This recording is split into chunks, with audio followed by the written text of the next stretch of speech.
O Senhor esteja convosco. Ele está no meio de nós. Proclamação do Evangelho de Jesus Cristo segundo São João. Glória a vós, Senhor. Naquele tempo, houve um casamento em Caná da Galileia. A mãe de Jesus estava presente. Também Jesus e seus discípulos tinham sido convidados para o casamento.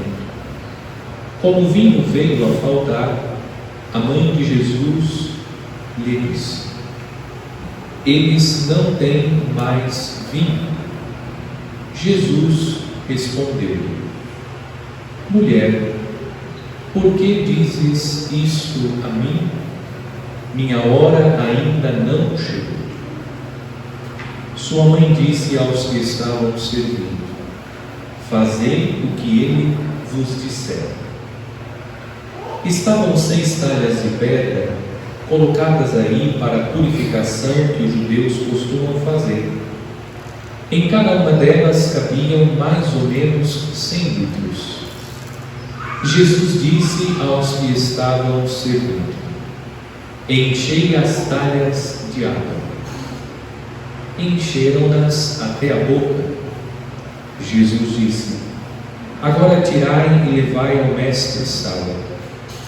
E eles levaram. O mestre-sala experimentou a água que se tinha transformado em vinho.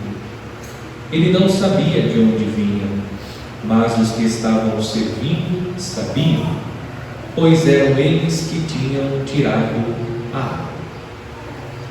O mestre-sala chamou então o noivo e lhe disse: todo mundo serve primeiro o vinho melhor, e quando os convidados já estão embriagados, serve o vinho menos bom. Mas tu guardaste o vinho melhor até agora. Este foi o início dos sinais de Jesus.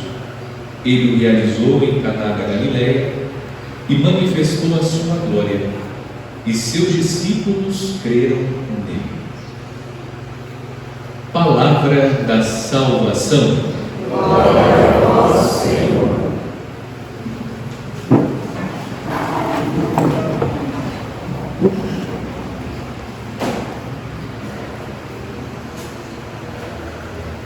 Caros fiéis, com a celebração da festa do batismo do Senhor, que vivemos no domingo passado, concluímos o tempo do Natal. E na segunda-feira iniciamos o tempo comum. Hoje celebramos o segundo domingo do tempo comum.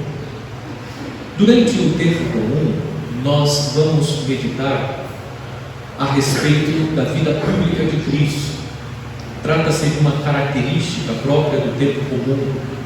Eu costumo fazer este esclarecimento no início do tempo comum, porque alguns imaginam que a palavra comum tem a mesma conotação que nós atribuímos a ela no cotidiano. Comum no cotidiano significa aquilo que é trivial, aquilo que não tem tanta importância, que não é relevante. No contexto da liturgia, a palavra comum não tem essa conotação. O tempo comum tem a sua importância. Durante esse período litúrgico, nós, pela leitura semi-contínua da Palavra de Deus, pela leitura do Evangelho, e a Igreja indica um Evangelho para cada ano, nós rezamos o ministério de Cristo, contemplamos a vida pública de Cristo. E segundo a tradição, Cristo viveu a sua vida pública durante 3 anos. E o tempo comum, na contemplação da vida pública de Cristo, é considerado o tempo do discipulado, porque nós vamos acompanhar a vida pública de Cristo, vamos ouvir as suas pregações, iremos contemplar os sinais, os milagres de Cristo, tal como os discípulos contemplaram.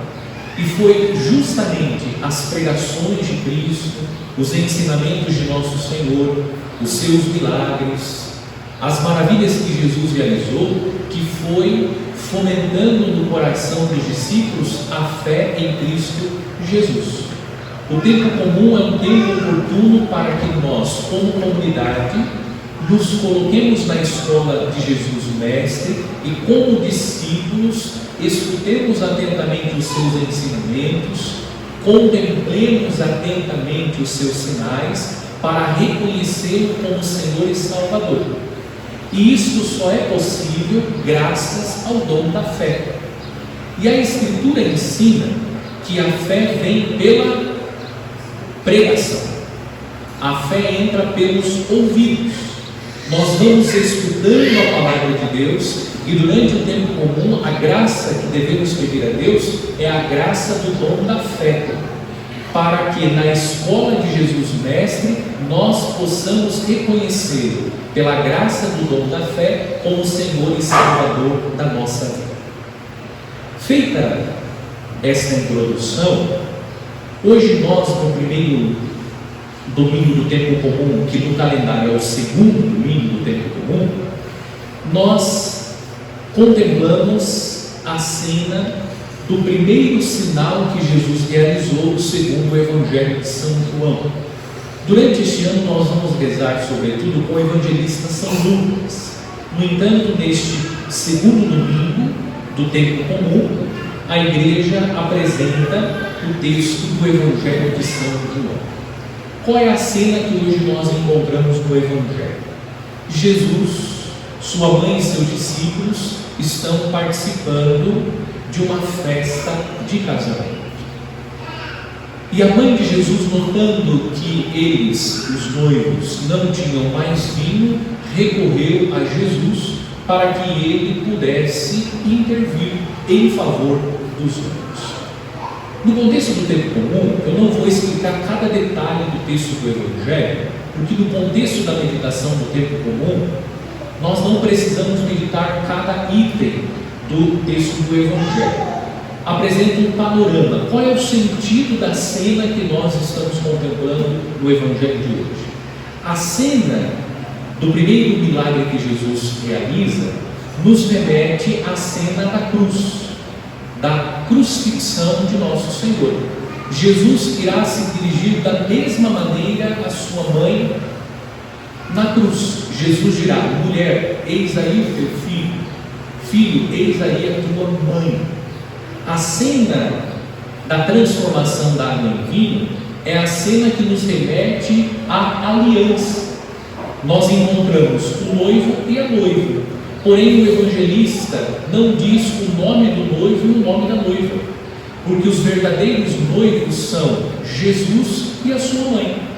Jesus é Deus que faz uma aliança com a humanidade, com a sua igreja. Nossa Senhora representa a igreja. Portanto, hoje no texto do Evangelho, nós estamos contemplando Deus que quer fazer uma nova e eterna aliança com a sua igreja, com o povo. E essa aliança nova e eterna acontece na cruz. A missa é a atualização da nova e eterna aliança. E essa aliança Cristo consumou na cruz. Esse é o sentido geral do texto. E eu chamo a atenção para o último versículo do Evangelho. No último versículo, o evangelista anota: este foi o início dos sinais de Jesus. Ele realizou em Caná da Galileia e manifestou a sua glória, e seus discípulos creram nele.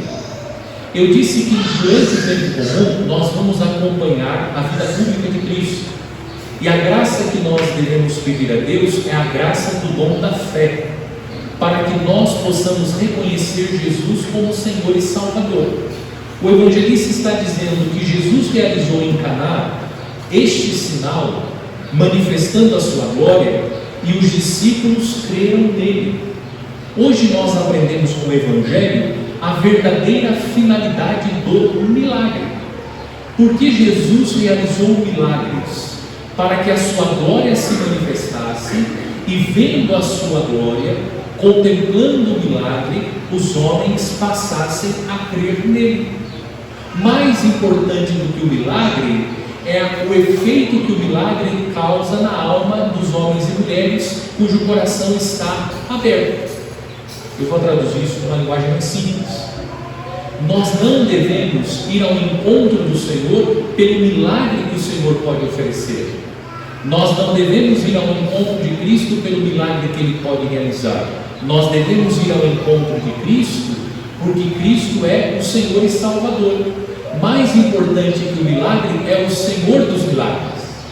Mais importante que o milagre é o Senhor que realiza os milagres. Deixando mais simples. Mais importante do que o milagre é a fé. Por exemplo, a pessoa pede a Deus que conceda a graça de milagre, a cura física, uma doença que do ponto de vista da medicina é incurável. Deus pode curar? Pode. Deus pode realizar os milagres.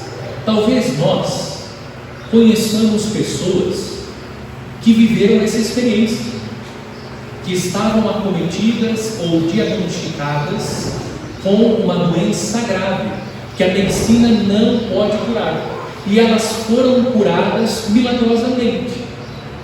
E essas mesmas pessoas que nós conhecemos, depois com o passar do tempo, o que aconteceu com elas? Morreram. Veja que o mais importante não é o milagre físico que Deus realiza. O milagre físico é uma oportunidade que nós temos para experimentar a graça de Deus, para que a fé seja reavivada nos nossos corações. Porque muitas pessoas foram curadas extraordinariamente, mas depois foram acometidas por outra doença e faleceram, ou mesmo morreram de morte natural. Portanto, o mais importante não é o milagre, mas o Senhor dos milagres. Hoje nós entendemos qual é a verdadeira finalidade do milagre que Deus realiza na vida das pessoas. Quantos milagres nós pedimos a Deus e Deus não concedeu? Nós podemos elencar uma lista de milagres que nós pedimos a Deus que Deus não concedeu. Se Deus não concedeu aquele milagre, é porque aquele milagre não iria de fato edificar a nossa alma. Porque mais importante do que o milagre é o efeito final do milagre na alma dos homens e mulheres, que é a fé em Deus.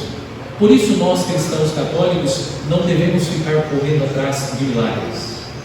Nós sabemos que Deus pode realizar milagres, e Deus realiza, mas o verdadeiro fim do milagre é despertar a fé, porque é a fé que vai possibilitar a nós entrar no reino dos céus. O que nos ensina a Escritura: todo aquele que crê em mim, mesmo que morra, viverá. E a vida aqui significa a vida eterna.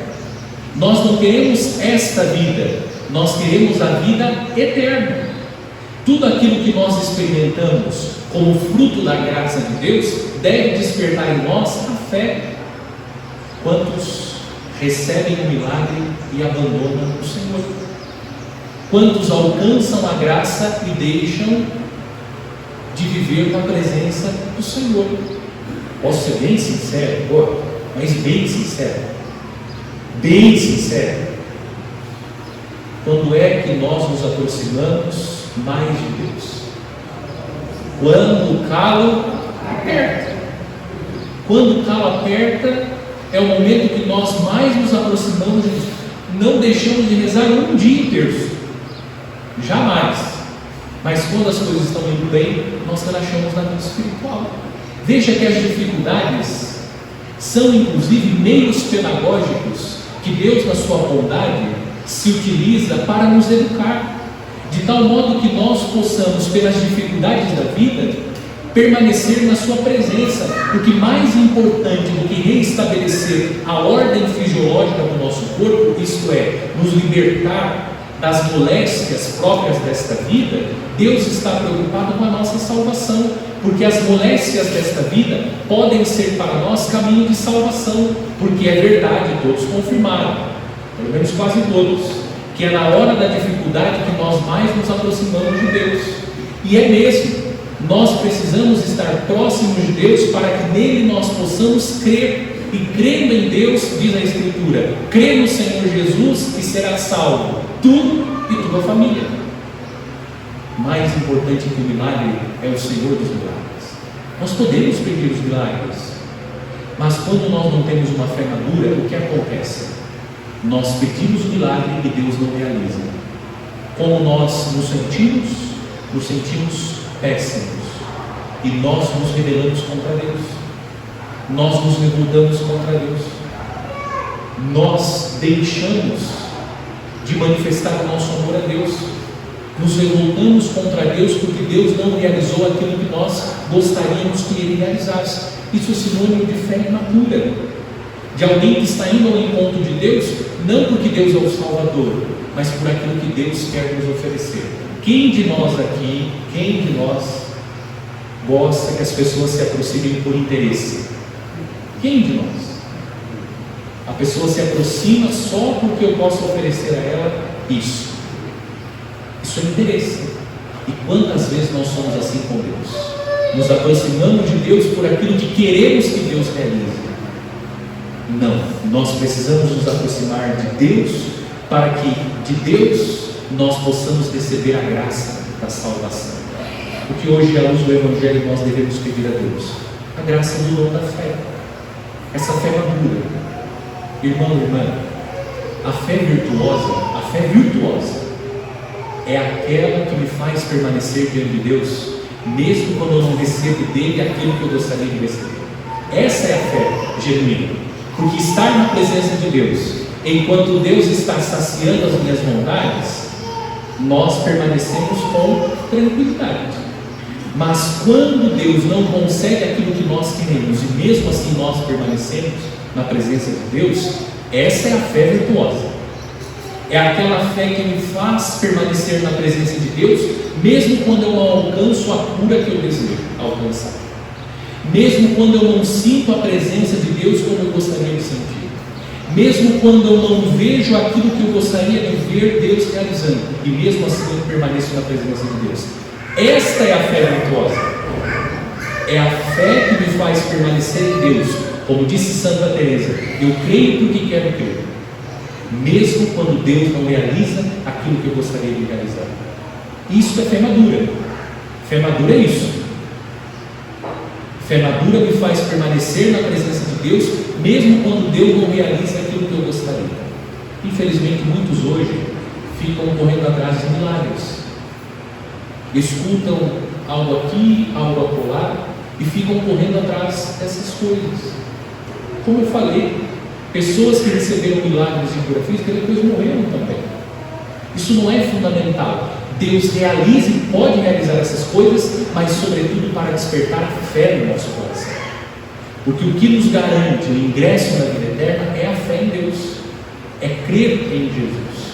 Peçamos então hoje a Deus, à luz do Evangelho, essa graça, a graça de crer em Deus, que todos os milagres que nós já vimos, que nós já experimentamos, e Deus realiza milagres, não deixe de pedir as graças dos milagres, mas peça sobretudo a Deus: Senhor, eu creio, mas aumenta a minha fé, para que eu possa perseverar mesmo na dificuldade, mesmo quando o pedido não for atendido, mesmo quando a graça não for alcançada, mesmo quando eu não contemplar a maravilha que gostaria de contemplar, que eu possa permanecer na tua presença, certo que tudo vai passar e só Deus permanecerá para sempre. E concluo citando o texto da segunda leitura, porque a palavra de Deus diz que uma fé sem obras é uma fé morta. São Paulo está dizendo: há diversidade de dons, mas um é o Espírito. Há diversidade de ministérios, mas um é o Senhor. Há diferentes atividades, mas um mesmo Deus. O que São Paulo está dizendo? Que todos nós temos dons, somos chamados a exercer ministérios e a viver diferentes atividades. A fé que nós professamos em Deus, ela precisa se transformar em obras. Nós somos todos dotados de dons, talentos, carismas. Deus chama todos para exercer ministérios no seio da igreja e no mundo. Deus chama a todos para desenvolver atividades.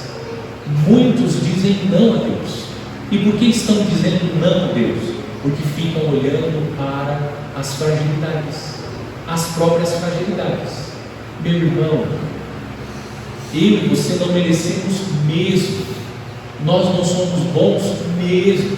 Nós somos pecadores, somos mesmo. Mas Deus não nos chama porque nós somos bons, porque nós merecemos, porque nós somos santos. Deus nos chama porque Deus é bom. E como Deus é bom, Deus nos chama por amor. Portanto, não diga não a Deus.